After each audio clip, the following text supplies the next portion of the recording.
नमस्कार मित्रांनो, मी विनोद Nikam hello sir या यूट्यूब चॅनलवरती आज मी आपल्यासमोर लोकल बँक ऑफिसरची जी पंजाब नॅशनल बँक रिक्रुटमेंट जी आलेली आहे त्याच्याबद्दल बोलणार आहे। मित्रांनो, तुम्हाला माहिती असेल की ॲक्च्युली IBPSच्या माध्यमातून क्लरिकल आणि ऑफिसरची भरती होते, पण ऑफिसरची जी प्रोफेशनल ऑफिसर जी IBPSच्या माध्यमातून भरती होते आणि याच्यामध्ये जो डिफरन्स आहे हा पहिल्यांदा समजून घ्यायला पाहिजे। IBPSच्या माध्यमातून जे प्रोफेशनल ऑफिसरची भरती होते, स्केल 1 ऑफिसर ज्याला म्हणतो आपण किंवा ज्युनियर ऑफिसर्स, त्याचप्रमाणे लोकल बँक ऑफिसर पण त्याच सेम ग्रेडला भरती होते। फरक एवढा आहे की हा एक नवीन कन्सेप्ट आलेला आहे IBPSच्या माध्यमातून आणि याच्या माध्यमातून काय डिफरन्स आहे तुम्हाला सांगतो। IBPS मधून जे होते त्याला प्रिलिम्स, मेन्स, इंटरव्ह्यू अशा ह्या 3 स्टेजनी जावं लागतं तुम्हाला। याच्यामध्ये फक्त एक प्रिलिम्स, एक एक्झामिनेशन किंवा मेन्स असं नाही होत, एकच एक्झामिनेशन होते आणि डायरेक्टली इंटरव्ह्यू असते आणि ह्याचा एक शॉर्ट पिरियड असतो। IBPSची पूर्ण भरतीची प्रोसिजर जवळजवळ 6 ते 8 महिने लागते, पण याची जी प्रोसिजर आहे ती लवकर होऊ शकते कारण बँकेच्या हातामध्ये असतं। कारण एक्झामिनेशन कंडक्ट IBPS करते, पण एकच परीक्षा होते, रिटन टेस्ट आणि डायरेक्टली इंटरव्ह्यू होते। फक्त एक याच्यामध्ये जो ॲडिशनल पॉईंट्स जो आहे तो म्हणजे 1 वर्षाचा वर्क एक्सपिरियन्स मागितला आहे पंजाब नॅशनल बँकेने।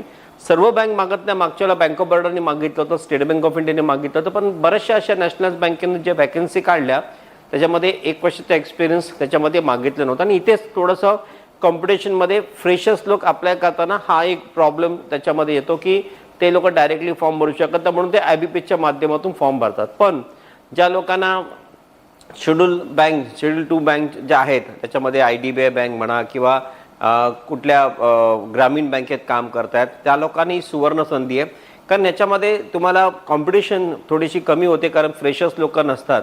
पण लोकल बँक ऑफिसरचा कन्सेप्ट समजून घ्या की ज्या लोकांना आपला जॉब स्विचवर करून नॅशनल बँकेमध्ये यायचं असतं तर त्यासाठी ही भरती एक चांगली भरती मानली जाते। आता या भरतीची प्रोसिजर काय आहे, सिलेक्शन प्रोसिजर काय आहे, किती विद्यार्थी अप्लाय करतात वगैरे, कारण आता असं झालं आहे की प्रत्येक बँकेने हा कन्सेप्ट घ्यायला सुरुवात केली आहे। कारण त्याच्यामध्ये एक प्लस पॉईंट असतं, IBPSमध्ये जी इंटरव्ह्यू होते ते IBPSचा जो पॅनल आहे तो कंडक्ट करतो आणि जेव्हा इथे इंटरव्ह्यू होते तो बँकेचा जो पॅनल असेल त्याच्यामुळे त्यांच्या हातात ती इंटरव्ह्यू कंडक्ट केली जाते आणि बँकेला जो कॅन्डिडेट्स योग्य वाटतो रिटन टेस्ट पास झाल्यानंतर इंटरव्ह्यूचे मार्क आणि रिटन टेस्टची मार्क ॲड करून तुम्हाला सिलेक्शन होतं। पण बँक जेव्हा स्वतःहून बँकेचे जे अधिकारी किंवा बँकेचे पॅनलवरती लोक जेव्हा इंटरव्ह्यू घेत असतील तेव्हा बँकेनं आपल्याला कोणत्या प्रकारचा कॅन्डिडेट लागतो, आपला कल्चर, वर्क कल्चर कसं आहे आणि त्याची क्षमता कशी आहे, त्यांना कशा टाईपचा एखादा त्या कल्चरमध्ये ॲडजस्ट होणारा एखादा ऑफिसर आणि त्यांचा कामाची पद्धत कोणती आहे हे सगळं सांगून हे सगळं बघितल्यानंतर त्याचं सिलेक्शन होतं। आणि म्हणून तुम्हाला या भरतीमध्ये ही भरती जी आहे ती तुम्ही समजून घेणं फार गरजेचं आहे। आता इथे लोकल बँक ऑफिसरला पोस्ट किती आहेत ते बघा। पोस्ट इथे तुम्ही बघितलं असेल तर 750 वॅकन्सी आहेत, याच्यामध्ये 750 पोस्ट। त्यानंतर ओपनिंग डेट, लास्ट डेट आता ही 3/11ला सुरू झालेली आहे, ते 20 पर्यंत आहे, मग तुमच्याकडे अजून टाईम आहे, तुम्ही हा फॉर्म भरू शकता। पे स्केल, हा जो पे स्केल दिलेला आहे हा अप्रॉक्सिमेटली पे स्केल आहे, याच्यामध्ये बाकीचं ॲडिशनल जे तुमचं असतं बेनिफिट्स ते ॲड केल्यानंतर हा जवळजवळ 60-65च्या आसपास जाईल।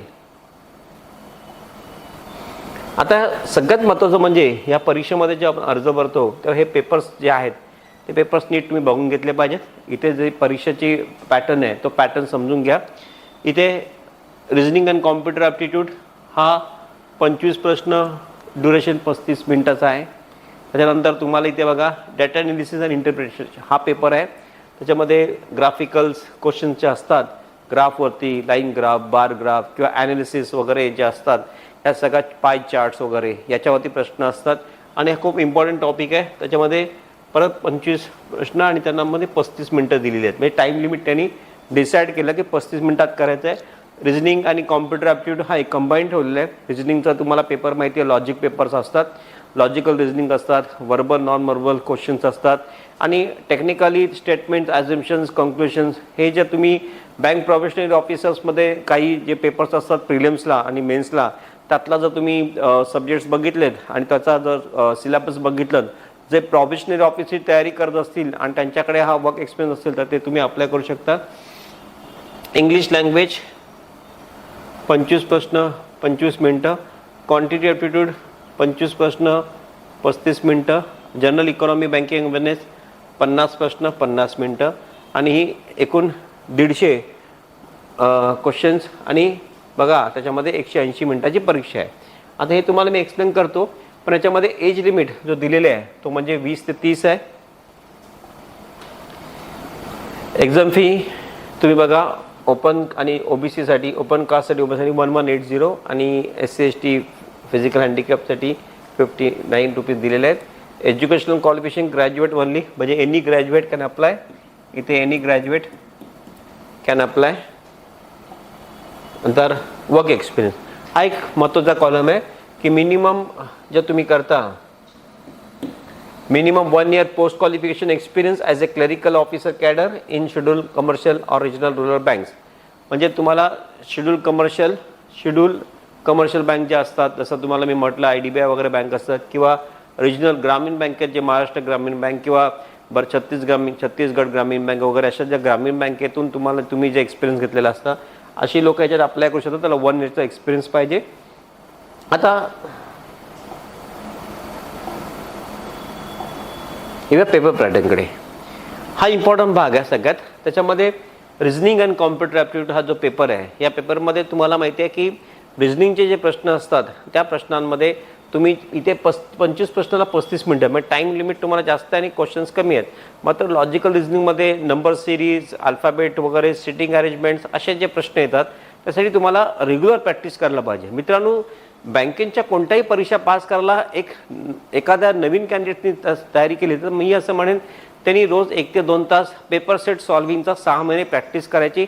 हा इझिएस्ट वे आहे बँकेमध्ये जॉब मिळण्याचा. ते केल्याने आता जसं मी बँक ऑफ बरोडामध्ये गेली 25 वर्ष अधिकारी पदासाठी काम करतो, तर आज मला असं वाटतं की बँकेची तयारी त्यावेळेला जे मी करत होतो ती तयारीने आतामध्ये काहीच फरक नाही आहे. त्यावेळेला सुद्धा परीक्षेमध्ये इंग्रजी हा विषय होता, इंग्लिश लँग्वेज होता, रिझनिंग होता, मॅथमॅटिक्स हा विषय होता, ज्याच्यामध्ये तुम्हाला ग्राफ वगैरे ऑफिसरला यायचे आणि न्यूमेरिकल ॲबिलिटी हा क्लरिकल होता आणि त्याच्यानंतर जनरल अवेअरनेस विषय होता. त्याच्यामध्ये तुम्हाला फक्त कॉम्प्युटर हा विषय ॲड झालेला आहे आणि याच्यामध्ये तुम्ही बघा डेटा इंटरप्रिटेशन हा विषय आहेतच. क्वांटिटी ॲप्टिट्यूड ह्याच्यामध्ये फरक एवढंच आहे, क्वांटिटी ॲप्टिट्यूडमध्ये तुम्हाला वर्बल नॉन वर्बलचे क्वेश्चन्स जे असतात ते येतील तुम्हाला. जसं तुम्हाला इन सेंटेन्सवरती येतील, नंतर कधी तुम्हाला काही फार कमी क्वेश्चन तुम्हाला सिम्प्लिफिकेशनवरती येतील, पण जसं profit and loss, percentage, time and distance, average यावरती जास्त प्रश्न येतील. आणि तुम्हाला प्रश्न वाचता असताना जे ऑप्शन बघून लगेच तुम्हाला उत्तर येण्यासाठी, कारण तुम्हाला 25 प्रश्न 35 मिनिटात करायचे आहेत, त्यामुळे लगेच तुम्हाला उत्तर काढण्यासाठी ह्या सगळ्या गोष्टी तुम्ही जेव्हा क्लरिकल ऑफिसरची तयारी करत असाल तर तुम्हाला ते सोपं आहे. मात्र मी तुम्हाला सांगेन कोणत्याही गव्हर्नमेंटच्या परीक्षेला तुम्हाला सगळ्यात जास्त महत्त्वाचं असेल की तुम्ही त्याचा प्रिपरेशन करताना तुमच्याकडे त्याचा एक टेक्निक हवी आणि टेक्निकच्या माध्यमातून तुम्ही करू शकता. आणि जनरल इकॉनॉमिक बँकिंग अवेअरनेस ह्याच्यामध्ये तुम्हाला माहिती असेल एक करंट अफेअर्सचे प्रश्न येतात, इकॉनॉमिक्सवरती येतात आणि बँकिंगवरती येतात. मग तुम्हाला करंटमध्ये तुम्ही गेल्या 6 महिन्याचे मोस्टली जे करंट अफेअर्स असतील रिलेटेड टू स्पोर्ट्स, नवीन projects, development, related to awards, या सगळ्या गोष्टी तुम्हाला सायंटिफिक डेव्हलपमेंट या सगळ्या करंट अफेअर्सच्या प्रश्न असतात. आणि बाकीच्या ज्या तुम्हाला बँकिंगवरती जे तुम्ही बँकेमध्ये काम करतात, जनरल बँकिंग, RBIचे काही धोरण असतील, नवीन काही पॉलिसी असतील, आता बँकेचे मर्जर होणार असतील, बँकेचे ऑलरेडी आधी मर्जर झाले आहेत त्याच्याबद्दल किती साली झाले, त्याचा काय म्हणजे आता परिणाम झालेला आहे, त्याच्यापासून ॲडव्हान्टेज काय, डिसॲडव्हान्टेज काय, ह्या सगळ्या गोष्टी तुम्हाला त्या लेवलला वाचाव्या लागतील. आणि मला असं वाटतं की प्रश्नपत्रिका जर तुम्ही 5-6 महिन्याचे बघितलेत, बँकिंग सर्व्हिस क्रॉनिकल हे चांगलं मॅगझिन येतं मार्केटमध्ये. प्रतियोगिता दर्पणसुद्धा एक चांगला मॅगझिन येतं, मंथली मॅगझिन. प्रतियोगिता दर्पण किंवा बँकिंग सर्व्हिस क्रॉनिकल याच्यामध्ये जाऊन तुम्ही हे विषयांची माहिती घेऊ शकता. मग पेपर सेट सॉल्व करताना English mostly grammatical questions, comprehension, reading आणि पॅराग्राफ्स वगैरे जे असतात, जसं आपण म्हणतो की पॅराग्राफमध्ये गॅप फिल करणं, आपण त्याला क्लोज टेस्ट म्हणतो, त्या टाईपचे क्वेश्चन्स असतात. आणि अरेंजमेंट ऑफ सेंटेन्सेस असे असतात जे तुम्हाला सेंटेन्स वाचताना अरेंजमेंट करायची असेल. सिनोनिम्स, अँटोनिम्स अशा टाईपचे क्वेश्चन्स असतात. स्पेलिंग करेक्शन्स, स्पेलिंग मिस्टेक्स वगैरे असतात. आणि या सगळ्या गोष्टीमध्ये तुम्ही जे ग्रामॅटिकली कॉम्प्रिहेन्शन टाईप हे जे करता, याचा अर्थ असा आहे की तुम्ही इंग्लिशमध्ये तुमचं प्रभुत्व पाहिजे असं नाही, पण पेपर सेट सॉल्व करण्यासाठी तुम्हाला लिहिता वाचता आलं पाहिजे. कारण जेव्हा तुम्ही बँकेत काम करता तर तुम्हाला बरेचसे इंग्लिशमध्ये तुम्हाला आर्टिकल्स असतात, इंग्लिशमध्ये तुम्हाला पॉलिसी बँकेच्या असतात, ते वाचता आलं पाहिजे. कस्टमर कधी का बोलतील ते समजलं पाहिजे आणि तुम्ही त्यांना उत्तरं देऊ शकता. तर त्या प्रकारचं तुम्हाला नॉलेज येणं आवश्यक आहे. आणि म्हणून हे सगळे पेपर जे ठेवलेले आहेत, रिजनिंग पेपर तुमचं लॉजिकल रिजनिंग चेक करायला कॉम्प्युटर आजची जी गरज आहे त्यासाठी. डेटा ॲनालिसिस इंटरप्रिटेशन हा परत एक तुमचा ॲनालिटिकल भाग जो असतो तुमचा. आणि तसं बँकेमध्ये काम करत असताना तुम्ही तुमच्याकडे loan, housing loan, retail department असतं, त्यामुळे हा पेपर खूप महत्त्वाचा आहे. इंग्लिश लँग्वेज जसं मी म्हटलं, इंग्लिशवरती तुम्हाला प्रभुत्व असं नको आहे, पण तुम्हाला ग्रामॅटिकली इंग्लिश समजता आलं पाहिजे, लिहिता वाचता आलं पाहिजे. क्वांटिटी ॲप्टिट्यूड मॅथ्समध्ये तुमच्या शॉर्ट ट्रिक मेथडने तुम्ही तुम्ही फास्ट किती कॅल्क्युलेट करू शकता, तुम्ही किती डिसिजन मेकिंग फास्ट करू शकता याच्यावरती समजतं. आणि बाहेरच्या जगाशी तुमचा संबंध किती आहे, general awareness, economics, banking awareness या एकत्र आलेल्या पेपरमध्ये 50 प्रश्न 50 मिनटं. तर तुम्ही बघा इथे 50 प्रश्न 50 मिनटं तुम्ही इझिली करू शकता. मग तर क्वांटिटी ॲप्टिट्यूडमध्ये 25 प्रश्न 35 मिनटात करायचं म्हणजे थोडंसं प्रॅक्टिस पाहिजे, रिजनिंगला प्रॅक्टिस पाहिजे, डेटा ॲनालिसिसला प्रॅक्टिस पाहिजे. काही स्पीडचा प्रश्न आहे. आणि तसं तुम्हाला माहिती आहे बँकेमध्ये 1/4 नेगेटिव्ह मार्किंग असतं, 4 प्रश्न चुकले तर 1 मार्क जातं. इथे पण तसंच आहे. त्यामुळे ह्या परीक्षेमध्ये जास्तीत जास्त विद्यार्थ्यांनी फॉर्म भरावे. आणि म्हणून या सगळ्यात महत्त्वाचा याच्यामध्ये जो पॉईंट आहे जो आपल्याला विसरता कामा नये, तो म्हणजे यामध्ये लोकल बँक ऑफिसर आणि प्रोबेशनरी ऑफिसर जे IPPS मध्ये महत्त्वाचा मुद्दा म्हणजे त्या राज्यामध्ये त्या लँग्वेजवरती तुमचं प्रभुत्व पाहिजे. म्हणजे महाराष्ट्रामध्ये इतर स्टेटची कॉम्पिटिशन होणार नाही. आणि हा सगळ्यात मोठा फंडा किंवा मोठा ॲडव्हान्टेज महाराष्ट्रातल्या मुलांसाठी आहे.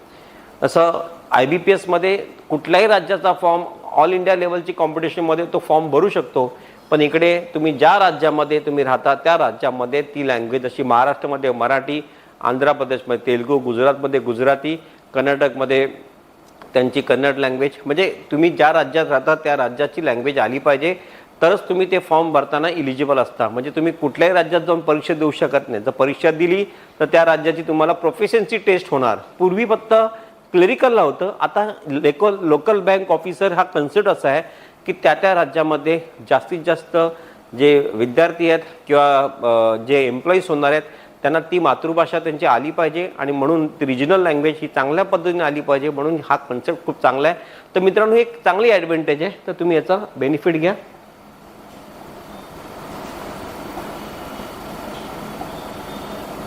वर्क एक्सपिरियन्स तुम्हाला मी दाखवलेलं आहे. वेबसाईट pnbbank.in ही वेबसाईट आहे.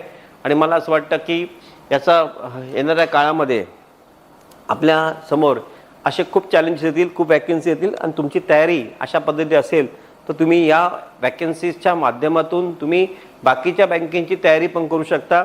आता हा नोव्हेंबर आहे, डिसेंबर जाताच जानेवारीपासून परत बँक, रेल्वे, स्टाफ सिलेक्शन सगळ्या परीक्षा यायला परत सुरू होतील.